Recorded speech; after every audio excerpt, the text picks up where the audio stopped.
दोस्तों, मुझे पता है आप सब लॉकडाउन में बोर हो रहे हैं, तो मैं आपकी बोरियत दूर करने के लिए लाया हूँ hello app, India's leading social media platform. Hello app पे आपको मिलेंगे trending news, funny, educational, cooking, dance और भी बहुत सारे वीडियोस। इसके अलावा latest updates of your favourite celebrities. तो देर किस बात की है, अभी डाउनलोड करो हेलो ऐप और करें अपनी बोरियत का खात्मा।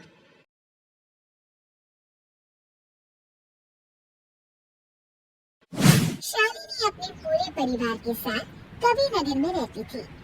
वो घर में सबकी चहेती थी।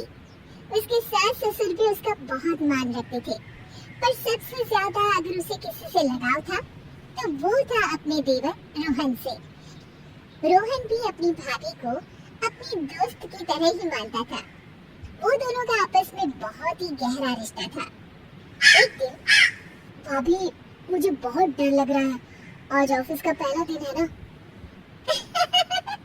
इसमें घबराने वाली क्या बात है, तुम अपना बेस्ट देना, बस अपने आप पर पूरा कॉन्फिडेंस रखो और मन लगाकर काम करो। थैंक यू भाभी, आपकी एडवाइस हमेशा काम आती है। आप इस दुनिया की बेस्ट भाभी हो। अच्छा, अब मस्का बाद में लगाओ, ऑफिस के लिए लेट हो रहा है ना, चले जाओ। और हाँ, ये लो टिफिन, खाना टाइम पर खा लेना, समझे? रात में रोहन खुशी खुशी ऑफिस से आता है और सबसे पहले अपनी भाभी के पास जाता है। भाभी, भाभी, भाभी, भाभी, अरे मेरे सुपरस्टार भाभी, देखो मैं आपके लिए क्या लेकर आया। अरे, अभी तो पहली सैलरी भी नहीं आई है और तूने इतना सारा खर्चा भी शुरू कर दिया। अरे भाभी, क्या आप भी माँ की तरह लेक्चर देने लगी? देखो तो सही आपका गिफ्ट। शालिनी गिफ्ट खोलती है तो उसमें एक बहुत ही सुंदर साड़ी होती है। अरे वाह रोहन, ये साड़ी तो बहुत अच्छी है। अरे पर किस लिए? भाभी, आज का मेरा ऑफिस का पहला दिन इतना अच्छा गया कि मैं क्या बताऊं, और सब आपकी एडवाइस का असर है। फिर तो इसी बात पे मुंह मीठा कर ले। आज तेरे ऑफिस के पहले दिन की खुशी में मैंने तेरा मनपसंद सूजी का हलवा बनाया है। अरे वाह भाभी वाह, आपका तो जवाब नहीं। तभी वहाँ शालिनी के सास ससुर आ जाते हैं। अरे तुम देवर भाभी का रिश्ता ऐसे ही रहे बस। वो तो रहने ही वाला है माँ, ये भी कोई कहने की बात है क्या? हाँ बेटा, पर आगे तेरी बीवी आएगी, पता नहीं वो कैसी हो, आगे का किसने सोचा होता है। माँ, वो जैसी भी हो, मेरी भाभी मेरे लिए सबसे बढ़कर है और हमेशा रहेंगी। सास ससुर दोनों एक दूसरे की तरफ देखते हैं और खुश हो जाते हैं। एक दिन शालिनी रसोई में काम कर रही होती है और तभी वहाँ रोहन आ जाता है। भाभी, ये सब छोड़ो, आप मेरे साथ चलो, मुझे आपको कुछ बताना है। अरे हाँ, पर काम खत्म करके आती हूँ ना। नहीं भाभी, चलो ना, बहुत जरूरी बात करनी है। ओहो, ऐसी क्या बात होगी जो तुझे 10 मिनट का भी सब्र नहीं है? चलो बताओ। रोहन बात बताते हुए हिचकिचा रहा होता है। अरे बता भी, अपनी भाभी से कहने में कैसी शर्म? हाँ बता दो। भाभी, वो ऑफिस में एक लड़की है, नेहा। हम एक दूसरे को बहुत पसंद करते हैं। पिछले 4 महीने से हम लोग रिलेशनशिप में हैं भाभी। इस बात को 4 महीने हो गए और तू अब बता रहा है? भाभी, शुरू में लगा था कि सीरियस नहीं है, पर अब हम बहुत सीरियस हैं एक दूसरे के लिए और शादी करना चाहते हैं। लव मैरिज है, मम्मी पापा तो मानेंगे नहीं, आप ही कुछ तरकीब निकालिए ना भाभी। रोहन, ये तो बहुत बड़ी बात है, मुझे जरा सोचने दो। हाँ, आप सोचिए ना, जितना टाइम चाहिए आपको आप लीजिए, बस हम दोनों की शादी करवा दीजिए भाभी।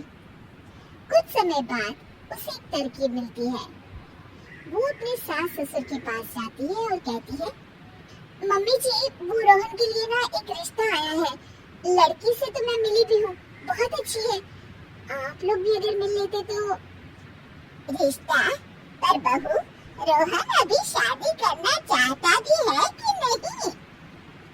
मम्मी जी, मैंने रोहन से शादी के बारे में बात की थी। वो कह रहा था कि अगर घर वालों को लड़की पसंद है तो उसे कोई दिक्कत नहीं है शादी करने में। ठीक है बहू, फिर चलते हैं इस रविवार लड़की देखने। हाँ हाँ ठीक है, चलते हैं। शालिनी रोहन के पास जाती है और उसे ये खुशखबरी देती है। अरे भाभी, आप तो कमाल हो, सच में आपने तो कमाल ही कर दिया। मुझे तो इतना टेंशन हो रहा था। ओफो, अभी ज्यादा खुश मत हो देवर जी। बस नेहा को कह दो कि वो अपने परिवार से बात कर ले। अरे उसके परिवार वाले तो तैयार है भाभी, और यहाँ आपकी तरफ से बात हुई है ना, तो मम्मी पापा भी मान जाएंगे। थैंक यू सो मच भाभी। इतना बड़ा भी नहीं हुआ कि अपनी भाभी को थैंक्स बोलेगा, हाँ? रोहन के घर वाले नेहा के घर वालों से मिलते हैं और रिश्ता तय हो जाता है और रोहन की शादी हो जाती है। नेहा, अगर तुम्हें कभी भी जरूरत हो ना, तो तुम भाभी से बोल देना, उनके पास हर बात का सलूशन होता है। ओफो, जब देखो अपनी भाभी की रट लगाए रहते हो। अब तुम्हारी भाभी मेरी जिठानी हो गई है, इसलिए मुझे अपने हिसाब से चलने दो। अरे इसे क्या हो गया? शालिनी सबके लिए आलू पराठे बना रही होती है। तभी वहाँ नेहा आ जाती है। दीदी, ये आप क्या कर रही हैं? आप रोहन के लिए इतना ऑयली खाना बनाती हैं। उसके टिफिन में भी इतना ऑयली खाना होता था। Oh my God. अरे पर नेहा, उसे मेरे हाथ का खाना बहुत पसंद है। होगा दीदी, पर अब मैं आ गई हूँ ना, और रोहन अब मेरे पति हैं, तो उनका ख्याल मैं रख सकती हूँ। आपको तकलीफ उठाने की कोई जरूरत नहीं है। नेहा रोहन के लिए सलाद बनाने लगती है। आज से वो हेल्दी खाना ही खाएंगी। शालिनी बस चुपचाप देखते रह जाती है। क्या नेहा देवर और भाभी के इस अटूट रिश्ते में दरार ले आएगी? जानने के लिए देखिए देवर भाभी पार्ट